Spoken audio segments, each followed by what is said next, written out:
छात्रों जय Hind, welcome back. आपका प्रकाश एग्जाम में आप सभी छात्रों का हार्दिक स्वागत है। और ये छात्रों यूपी स्टैटिक जीके की स्पेशल क्लास है, तो इस क्लास को देखना बिल्कुल ही मिस ना करें। और हमारे यूपी स्पेशल लेखपाल की सीरीज चल रही है, तो इस सीरीज को देखना बिल्कुल ही मिस ना करें। और इस क्लास में जानिए हम उत्तर प्रदेश की जनजाति और हमारे यूपी लेखपाल में पिछले जो परीक्षाएं हुई हैं उनसे जनजाति से संबंधित हमारे 2 या 3 सवाल आपके पूछे जाते हैं। तो इस क्लास को देखना बिल्कुल ही मिस ना करें। आपके जो भी आपके प्रश्न उत्तर प्रदेश की जनजाति से आते हो, इस क्लास से आपके कहीं नहीं जाएंगे। जनगणना सन 2011 के अनुसार कुल जनसंख्या कितनी है उत्तर प्रदेश में? तो हमारे 11,34,273 हमारे उत्तर प्रदेश में कुल जनजाति आबादी है। यूपी की कुल जनसंख्या जो हमारी उत्तर प्रदेश की जनसंख्या का प्रतिशत है वो 0.57% हमारे उत्तर प्रदेश में जनजाति है। लिंगानुपात की बात की जाए तो जनजाति कितना लिंगानुपात कितना है? तो 951 है 1000 प्रति पुरुष पर, मतलब 49 आपकी महिलाएं कम है। तो आपने देखा होगा उत्तर प्रदेश में इतने तो कुंवारे रह जाते हैं, नौकरी के चक्कर में कहीं कहीं बहुत सारी घटनाएं होती हैं। सन 2011 की जनगणना जिले भर के अनुसार की बात की जाए तो सबसे जो कम जनजाति है वो जनसंख्या है बागपत में सबसे कम है। और हमारा एकमात्र 2 स्टेट ऐसे हैं जिनमें जनसंख्या जब कोई भी जनसंख्या नहीं है। हमारी कई ऐसे क्षेत्र हैं जिनमें जनसंख्या बहुत कम है। अयोध्या और जालौन में सबसे कम आपकी कोई भी जनजाति नहीं है हमारी, ऐसे समझ लो कोई भी जनजाति नहीं है। और सर्वाधिक जनसंख्या जनजाति क्षेत्र आता है तो सबसे पहले नंबर पर आता है हमारा उत्तर प्रदेश का सोनभद्र। इसमें सर्वाधिक जनजाति पाई जाती है। कौन कौन सी वो जनजाति पाई जाती है? थारू, बुक्सा, ये जनजाति सबसे ज़्यादा पाई जाती हैं।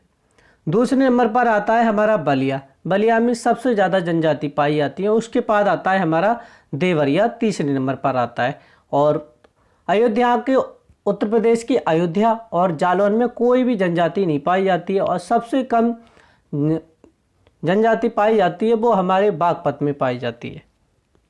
और सबसे अधिक हमारे पाई जाती है सोनभद्र। संवैधानिक स्थिति आर्टिकल 342 समय जनजाति से संबंधित हमारा आर्टिकल है 342, जिसमें हमारी केवल 2 ही जाति बढ़ित थी 2003 से पहले। कौन कौन सी थी हमारी 2 जाति बढ़ित थी? एक तो थी थारू जनजाति और एक तो थी बुक्सा जनजाति। ये 2 जनजाति बढ़ित थी। सन 2003 के बाद 10 नई जनजातियों को जोड़ा गया है। तो वर्तमान में जो संख्या हो चुकी है वो हमारे अब हो चुकी है 12 हो चुकी है। ये आर्टिकल 342 में बढ़ित है।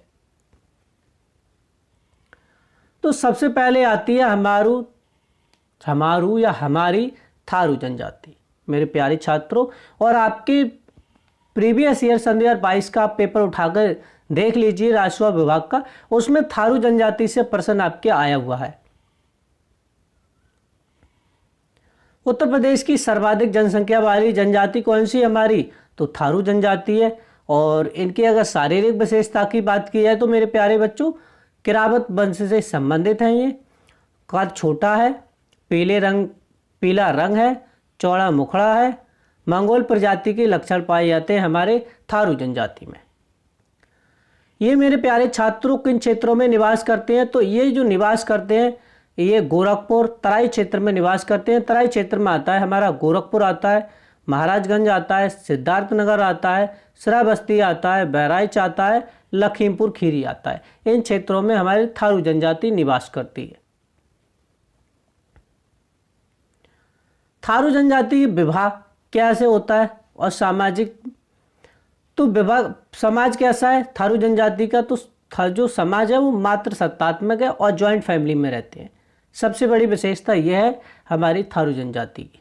विवाह कैसा होता है? बदला विवाह होता है, बहनों का आदान प्रदान होता है। मतलब जीजा की बहन से विवाह कर लिया या आप पहले अपनी बहन दे दी, उसने अपनी बहन दे दी। मतलब क्या होता है? बहनों का आदान प्रदान होता है। दहेज प्रथा प्रचलित नहीं है थारू जनजाति समाज में, दहेज प्रथा प्रचलित नहीं है। और जब विवाह तय हो जाता है तो उसे पक्की पौड़ी कहा जाता है। फिर आता है विधवा विवाह। विधवा विवाह प्रचलित है और भोज होता है लठ भरवा भोज होता है।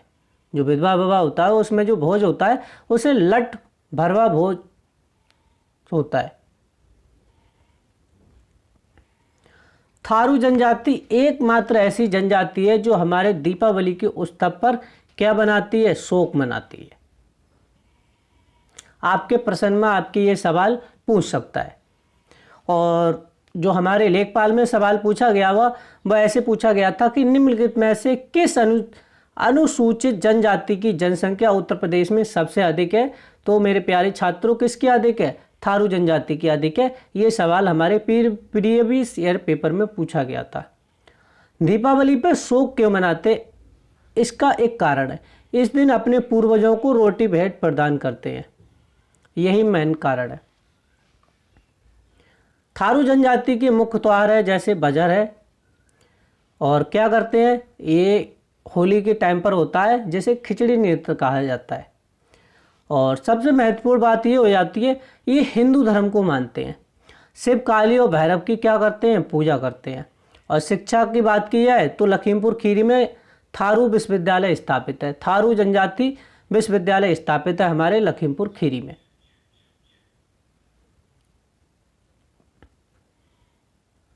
नेक्स्ट आता है हमारा दूसरा जनजाति आती है, वो आती है बुक्सा।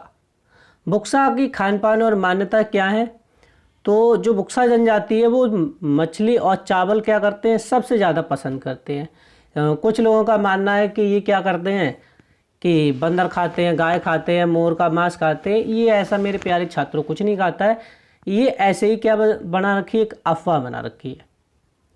विवाह क्या होता है, थारू बुक्सा जनजाति के तहत क्या माना जाता है, एक कॉन्ट्रैक्ट माना जाता है जिसे समय के अनुसार तोड़ा भी जा सकता है। जैसे लड़की को अगर परेशान करेगा वो लड़का, तो क्या करते हैं थारू जनजाति के लोग उसको विवाह को तोड़ सकते हैं। और ये किसके अनुयायी है, तो हिंदू धर्म के अनुयायी है। और सबसे महत्वपूर्ण बात ये हो जाती है कि चामुंडा देवी की क्या करते हैं, ये पूजा करते हैं। प्यारे छात्रों, फिर आती है हमारी खारवार जनजाति। खारवार जनजाति हमारा जो निवास क्षेत्र है वो हमारे पूर्वी क्षेत्र में हमारा मिर्ज़ापुर है, सोनभद्र है, देवरिया है, बलिया है, गाजीपुर क्षेत्र में निवास करती है खारवार जनजाति। और इनका महत्वपूर्ण पेशा ये है कि ये मेरे प्यारे छात्रों कत्थे का व्यापार करते हैं। आपसे पेपर में पूछ सकता है कि कौन सी जनजाति ऐसी है जो कत्थे का व्यापार करती है, तो खारवार जनजाति कत्थे का व्यापार करती है। इनके नृत्य की बात की जाए तो कर्मा नृत्य किया जाता है फसल कटाई के समय। फसल कटाई के समय कर्मा नृत्य किया जाता है। और सबसे महत्वपूर्ण बात ये हो जाती है, ये पूर्वी क्षेत्र में निवास करती है तो वहाँ की भाषा कौन सी बोली जाती है, भोजपुरी बोली जाती है। हमारे अवध क्षेत्र में निवास करती तो वहाँ की भाषा अवधी थी, लेकिन ये क्या करते हैं, मिर्ज़ापुर, सोनभद्र, देवरिया और बलिया, गाजीपुर क्षेत्र में तो यहाँ की भाषा है भोजपुरी है। महीगीर जनजाति मेरे प्यारे छात्रों एकमात्र ऐसी जनजाति है जो मुस्लिम जनजाति है।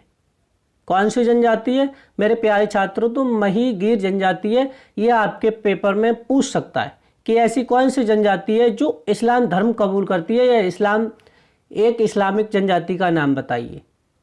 तो हमारी महीगीर जनजाति है।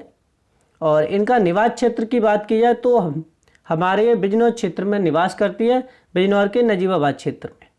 और इनका पेशा क्या है, तो ये फिशिंग का काम करते हैं, मतलब मछली पालन करते हैं। और महीगीर एक ऐसी जनजाति है जिनका उल्लेख महाभारत में मिलता है। ये हमारे लिए महत्वपूर्ण हो जाता है। आपकी परीक्षा में पूछ सकता है कि ऐसी कौन सी जनजाति है जिसका उल्लेख महाभारत में मिलता है, तो एकमात्र जनजाति है महीगीर जनजाति।